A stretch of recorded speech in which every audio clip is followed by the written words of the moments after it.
Update time. First of all, I wanted to recognize the service of this beautiful Technic piece that really tore out. And I can see that there's a crack going completely through the one next to it. It just didn't split and rip apart like that did. I've never seen that ever happen. That takes a lot. It takes a lot to break a Technic bar like that. Anyway, second thing, there's the spaceship body. There's a ring. The ring goes on that. The bottom of the cone. So the egg goes on the ring goes on that. This thing is the body. Big space engines go on that. All right. And today, I'm just going to do a little update on where I am, and I may have to stop building soon. I used to have a quart of these, and this is all I have left. Maybe 6 pins, and then I've got a little container of pins, but it's got to have maybe 100, 150 in there. I mean, I am going through them like crazy. So unless my Bricklink order comes in, I'm probably going to get stuck at some point and have to figure out something else to build. Take a little break. Who knows? Do something. Keep reinforcing. But yeah, this is the spaceship frame, the body of it. And I've been spending a heck of a lot of time reinforcing the daylights out of it because it was really thin. All of this cross bracing I did. It didn't exist before on this ring side, on the outside. And then I've beefed up the internals with these beefy guys. And every time I have a pinned in joint coming to the side, I'm now surrounding with brick so they can't pop out. And you can see I'm doing that there, there, and there. And then at every ring level, I'm going to go through and make sure that I attach and squeeze lock the ring itself together so that it can't pop apart that way. So making things don't pop out sideways, making things don't separate. And the internals are really fun here. Okay. So what's made this a lot stronger is running 4 heavy-duty verticals of these lift arms all the way through to the bottom. So there's 4 that you can see they're large, and there's 4 that are thinner. But that octagon carries through all the way down to the bottom. So you can see it. There's the thinner one, there's the fatter one, and the beefy ones are sort of like the internal structure, how I'm keeping this strong. And then these thinner ones, I've come up with a new idea, which is really starting to work well. So if you think, I'll start kind of here at the bottom, because the bottom was pretty strong. And I didn't realize what was really going on until I stopped for a minute and looked. So if you look at the inside vertical, it's connected to an outside vertical and triangulated members reinforcing the bottom or the inside from the outside. That's just a truss. So if I turn the camera like this, you'll see how that looks like a bridge truss. So all it is, it's a truss running vertically.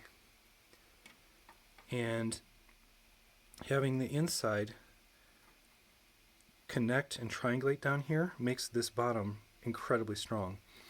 So what I've done is I'm starting to run cross members through. This one existed before, and when I saw it, all this time, months and months later, almost a year later, when I saw that little sneaky move from the inside to the outside, I realized I shouldn't have stopped there. So what I've done is I have these exterior elements that come up, and what I'm doing is angling it through the inside and coming up and attaching up there at the very top. And that's a beefy truss. So it's the idea that there's an outside run, an inside run, and those two members make a truss, which then gets triangulated back and forth, hidden in plain sight, making this a super strong build. But it almost looks like, most people are just going to look at this and they're going to think, oh, that's a nice red striped fin coming off the spaceship, but they're not going to realize that's actually that's necessary to reinforce an outside and an inside column with interlocking triangulations to make sure this whole thing pretty much is bound together ring-wise outward, strong, and then the rings themselves are interlocked through the radius to make them strong. So you have a level like this that's strong. I have vertical levels that's now strong. And then from there, those are all your X, Y's, and Z's, or radius and length, locked together and strengthened up. So where does that leave me now? I figured, why not just do a quick strength test?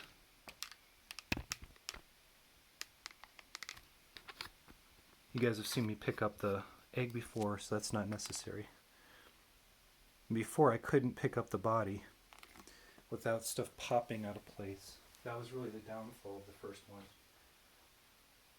So if I just put my fingers here under these trusses, two vertical trusses, I can lift. And I can feel a little bit of movement, but it's not a lot. Okay, so that works really well. And it's pretty heavy, so let's try this. I might need my second arm, but I really want to try to pull it off with one. There we go. So if I grab one of the main joints, it's getting really heavy in my hand, but yeah, I can still swoosh around, fly it around, tumble it, move it, and it'll creak, but there's nothing like pinging or popping. And this is even before I've reinforced this middle area in here. That's strong, this top's pretty strong, but this middle, I haven't even started working over. So by the time I'm done, you know that this thing is going to be rock solid. And just because I did this on a live stream, I want to try this out. This is the good old ring. Hopefully you remember the ring.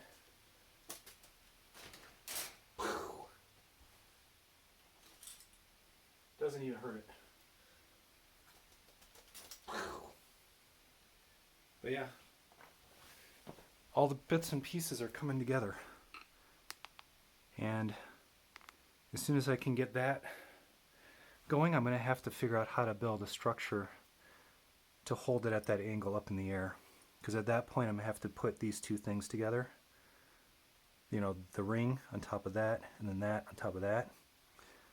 And that is going to be maybe pushing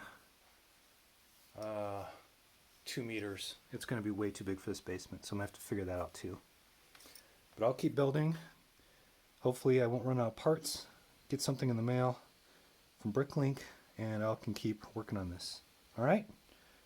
Play well. Talk to you all later. Bye.